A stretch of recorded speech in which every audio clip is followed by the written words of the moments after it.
So you know any good riddles? We're going to be talking about the Sphinx today, the mysteries behind the Sphinx. But first, before we get into that, Ralph told me I wanted to give a special shout out to all of our faithful viewers out there in YouTube land. Ralph was telling me he was looking at the numbers today, and we have hit 4,000 views. 4,000 views, 200 likes on our Facebook page. Nice. And now 80 subscribers. So thank you everybody for doing that. Yeah, absolutely. You know, and this is, small potatoes compared to a lot of YouTubers out there. I mean, they get 4,000 views in the first hour after they upload some of them. But this is kind of a big deal for us. You know, we just started this, the Black Lotus channel in July, right? Yeah. Middle of July, somewhere around there. Like 13th. Yeah, so so in that time period, and it's now mid-November. That's all right. I think we're doing pretty good. Not doing bad. A lot better than we did on the other channel. So yeah, showing that we've at least going in the right direction. Yeah. So, but anyway, so when people think of the Sphinx, they often think of the Egyptian Sphinx, like the one behind us here. You know, the one that's in Gaza. And but the Greeks had a Sphinx too, right? But it was a very different kind of Sphinx. In Greek mythology, it was a head of a woman, and she had breasts, and it was sometimes she even had wings, and it was depicted as very treacherous. And that's where the whole riddle thing comes from with the Sphinx. It was depicted in the mythology about Oedipus. Right. And Oedipus survived because what would happen if you didn't answer the riddle correctly? It would immediately tear you up and eat you, And so how he survived, because the riddle the Sphinx gave Oedipus was what goes on fours in the morning, twos in the afternoon, and threes at night. And the answer he gave was man, because you crawl as a child, you walk on two legs as an adult, and when you get older, you carry a cane. So But anyway, so that's how he survived that. But in Egyptology, they're not considered ruthless and treacherous like that. But they are. But regardless, the Egyptian Sphinx and the Greek Sphinx, both are considered guardians, and they're considered benevolent in a way, and they're often found flanking the sides of like tombs, right, and temples. And so they're considered to be guardians. Which is one of the big questions I always had. Why is there only one? It seems like there should have been two there. Well, yeah, and let's keep that in mind for something else that we're going to be talking about here. The oldest known statue was actually found in Turkey, and it's dated back to 9500 BC. That's a long time ago, My God. And the Great Sphinx in Egypt wasn't always known as the Great Sphinx. In fact, in the Egyptian text, the Dream Stela, it was called the statue of the very great Khepri. And the story behind that is that Thutmose the fourth, evidently he slept next to it. And in his dream, he dreamt that, I'm going to mess up this name, Horem Akhet Khepri Re Atum, who was a god, apparently, came to him, and he revealed that he was actually his father, Thutmose's father. And he told him that if he cleared the sands around the Sphinx, then he would become ruler of all Egypt, which is what happened. And so he was the first one, because the Sphinx had been buried many times, but from the shifting sands, and so that was one of the times when it was buried. And so he had this big endeavor where he cleared it all out, evidently, and he did. He became the ruler of Egypt. But anyways, as far as names go, they had many different names for this statue, and it was or tomb or whatever the hell it is actually. But like the medieval Egyptians had the names Balib and Bilha, I guess it is. But and so the other thing I want to talk about really quick before we get into the kind of interesting stuff is there is a myth out there, and a lot of people believe this. I believed it, was that when Napoleon conquered Egypt, in a fit of rage, he blew off the Sphinx's nose. And Whatever we heard. evidently, that's not the case. And in fact, it actually happened way before Napoleon was a twinkle in his father's eye. It happened in the early 15th century. And it was done by this Sufi Muslim. And, you know, Sufi Muslims are very against idolatry. Right. And so he actually is the one who defaced it because of that, because there were a lot of Sphinx worshipers. And so he decided, well, I'll just deface your god kind of thing. And so that's the reason the Sphinx doesn't have a nose. Right.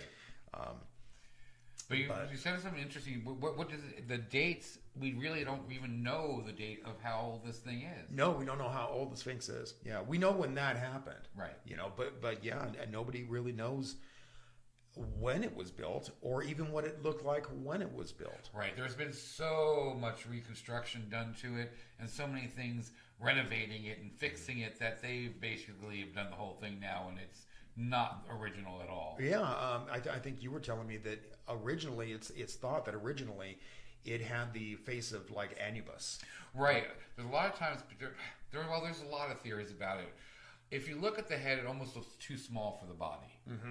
And I've always thought that. And there's actually pictures of it they put the head on it. And the way the shoulders are on the Sphinx, if you notice, it kind of almost juts in at a weird angle. But if you take the angle and go straight up, it fits right into the bottom of the head perfectly. Right. So there's something that's been happened there. They also say that it once had a beard. Right. They have a piece of it. Yeah, in like a British museum. Right. Guess. Yeah. And I don't know how was the beard after they recarved it. Is that why it broke off? Did they recarve it? That's just it. And there's so little known about the Sphinx, and they keep it unknown. Right. But going back to the Anubis, he's a guard dog. Basically, it's a pharaoh hound, is what they call it. It actually was a real life animal at that time. That was like one of the oldest types of hounds. Anubis was a god. No, I know, but the actual dog. There was an actual dog. It was a jackal. Right, it was a jackal. Right. They call it a pharaoh hound. Okay. Is the non-technical name for it, I guess. It's like. But anyhow, and if you look at it, it's guarding Giza. It's right in front of it. It's facing the sunrise. Directly. It's like it's guarding that temple, and that's what those dogs were used for. Yeah. So I think it kind of fits in. But you're right. He was a god. He was a god of the underworld. But then he later became more of a god of funeral rites and taxidermy and stuff like that. Not taxidermy, embalming. Embalming, yeah. Which makes sense, really, because I mean, you think about Greek mythology, he would probably be the equivalent of Hades, and Hades was the god of the underworld or the afterlife. And that but kind of thing. They also say that because of that, they think that this is more than just a statue or a tomb; that this is an entrance to a city. Well, let's get back to the guard thing, because they think that, you know, it's been long suspected by archaeologists that there is actually a second Sphinx not too far away from this one, but it's completely buried, and they think they may have found where it is. There's a big mound near it, and they think that, you know, that they were acting as guardians to this elaborate system of mazes and temples. Well, at this point, they know they found a second one. That they just can't dig it out right now because of the ground being soft. Is that what it is? Yeah. Oh, really? The ground is decaying. The ground decaying sounds funny, but it's so mushy and soft that they can't get in there without ruining anything. They're trying to figure out how to properly get this thing dug out. Yeah. So, but anyway, let's go on here about this. Let's get to some of the more weird stuff. Well, that's why I want to say they're saying it's possibly an entrance to the city because there's a big passage right between the paws, and they're saying that's going into the temple of the gods or temple of the records, where they possibly even Atlantis' records are being held. Some of the theories. Really? I think we have a picture of that. Yeah. Well, let me. I got a couple of pictures here to show you.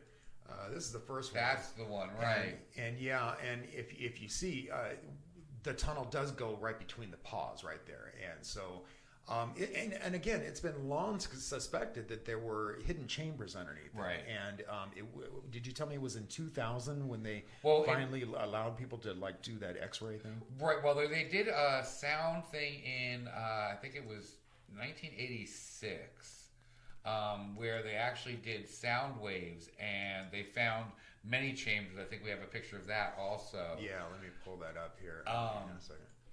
Yeah. Yeah, and they found this is what they found is all of these chambers, which actually gives credence to that last picture. That yes, there is something down there, right. And all those other tunnels and stuff go all towards the other pyramids, and they found tunnels running in all directions. Now the top cavity, I can't see it from here, but there's one of them called Campbell's Tomb. Okay. Now, in that one, when they went down into Campbell's Tomb, they found the sarcophagus. Now, that is what's really strange about this whole thing, because no one will tell anybody what they are going to do with it. Yeah, yeah. They found 3 skeletons inside of it. It was big. This is what you're talking about here. Yeah. They found 3 skeletons on it. They don't know much about it. There's some grayish tar, reddish tar type stuff too that's inside of it, which people are now wanting to drink. I heard about that. They wanted to drink it. They wanted to mix it up and drink it. Why? I don't know. So yeah, let's drink some decaying dead bodies. Right, that's what I'm thinking. Is what I think it is, you know. Good Lord. So, but now there's another chamber like this straight across from it, but I don't have a picture of that one, but it's flooded, so they can't get into it, so they don't know what's in that one. Oh, really?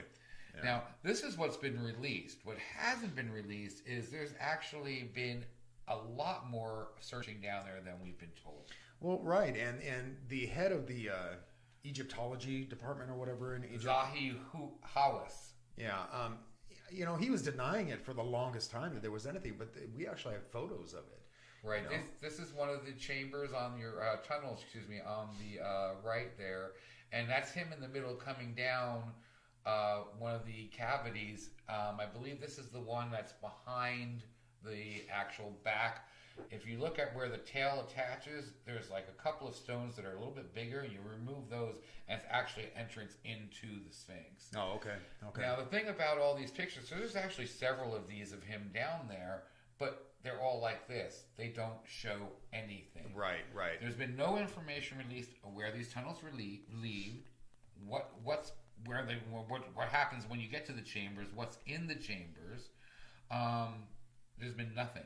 Well, and I've said it before. If you keep something secret on purpose, don't be surprised when conspiracy theorists come out there with these wild theories. And it's not even like they're just saying there's nothing in there. They're not releasing the information. Anything. So it's left up to speculation. Well, they didn't even release these pictures. These were found. It was like maybe 1 or 2 people picked up on the news article that they said, "Oh yeah, we found a couple things," and it was like no big deal. Instead of like usually when they find something, it's like all over the news. Right. They tried to keep this more hush hush because they didn't want the information out.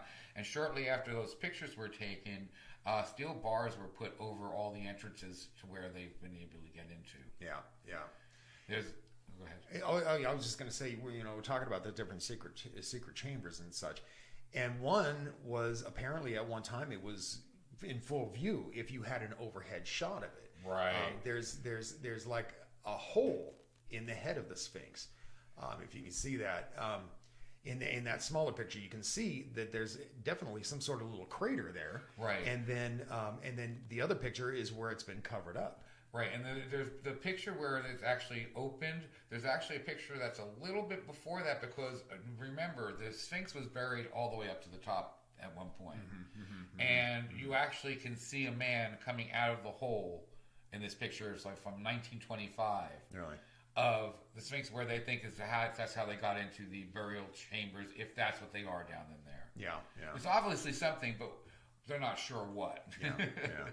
Weird. I mean, there is bodies buried in there, but it's not king's bodies because you wouldn't just throw 3 skeletons into a sarcophagus and bury it like that. Right. Well, they weren't mummified. They weren't. See, treated that's the ritually, weird. Right. That's the weirdest thing about it. I mean, why would they do that? They didn't often do that. I know that looking into the tomb of Tutankhamun. that some of his slaves were buried with him. Right. But I don't recall them all being thrown into one pot. Right. And this looks like it was more. It reminded me of more of like what we do to hide a body. Yeah. I mean, obviously not, because that big granite sarcophagus also is not a natural stone for the area. Oh, it's not? No. So that's the other thing. Where did that stone come from? What kind of stone is it? Do you know? It was some type of granite. Granite? Yeah. It's all black. Right. You know? Huh. And so it's, not, again, not a typical stone for the area. So that's kind of strange also. Yeah. One of the theories is, too, that it's a time capsule down there. And that once we are able to understand, then we'll be able to open the time capsule. We're not ready yet. Now, is that proven that that's there, or is that speculation? It's speculation. Okay. Well, some people say it's an alien time capsule. So back when the gods actually ruled the world, and there was supposedly like 7 or 8 gods that were in this area, and that there was a war over this area, and this was like peace-giving. Who knows? Yeah, I don't know. I mean, and the whole thing begs the question, why? Why the big cover-up? Right. You know, I mean, it just leads to conspiracy theories, you know, I mean, and, you know, and maybe they want it that way. Maybe they want to retain the mystery of it. Well, maybe if they relieve the mystery of it, we won't get the tourist attraction it is now. Right. But I don't care, you know, if you give us the mystery, it would actually increase it, because we might understand it more. Possibly. I don't care if it's, you know, somebody, we built it because it was pretty. People are still going to go see this gigantic thing that is no longer original. Yeah, and, you know, going back to the body of the Sphinx, and, you know, you see the erosion lines and stuff like that, and a lot of people say it's from the shifting sands, but as long as the thing has been buried under sand, I don't see how that would be possible. But I do know that the sea rose at one time, and Egypt was flooded out. And so I wonder how long it took for the water to recede. Right. And maybe that's why. They show the sand because it's actually buried like in a little square pool. So it actually shows where the water came in around the sides of the Sphinx and filled it up. There's a guy out there called John Anthony West, and if you're really interested in more about the Sphinx, look him up, because he has a lot of stuff. He's actually the one who came up with the erosion hypothesis for the water. Okay. But I listened to a lot of his stuff. He was even on Joe Rogan. Oh, was he? But a lot of interesting stuff when he was talking about how it's possible that it was not possible that it could be sand erosion, because it was buried 9 out of 10 years of its life. You know. Yeah. Only 1/10 of its life has ever been unburied. Right. So it would take a lot more than that to. Well, that we speculate, because, again, we don't even know when the thing was built.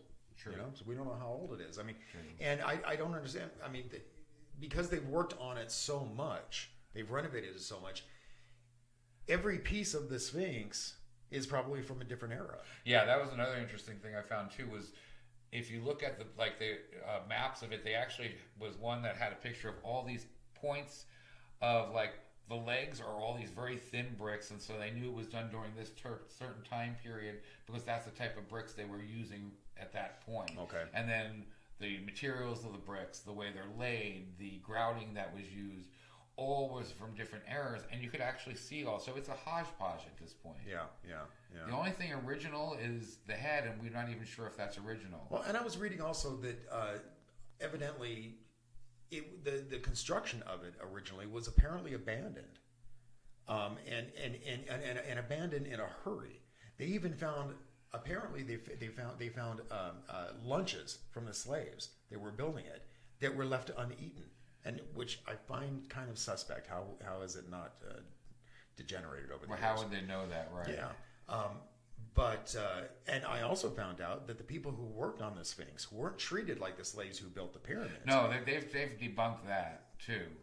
Yeah, that originally it was thought that they were all slaves. Right, and no, they were treated like royalty. They ate really well, apparently, and but yeah. So I mean, it wasn't like the typical Egyptian slave where, you know, they're building the pyramids and they're whipped and all that stuff. And these people were treated with a lot of respect. Right.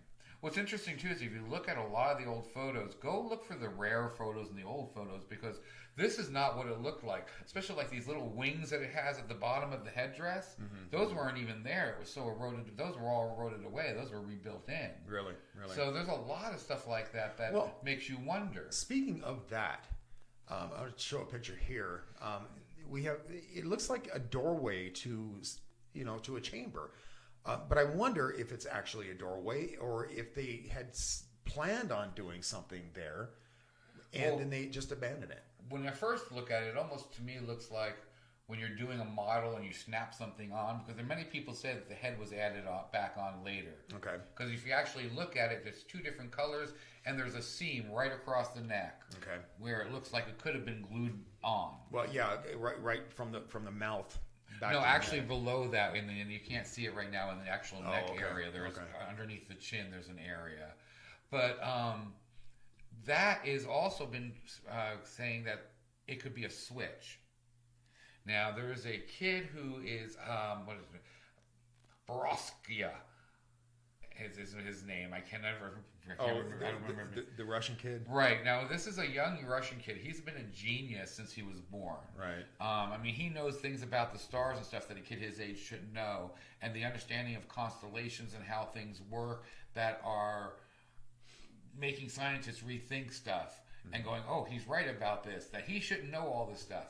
Well, he says he is actually a reincarnation of a person that used to live on Mars who was an Air Force pilot.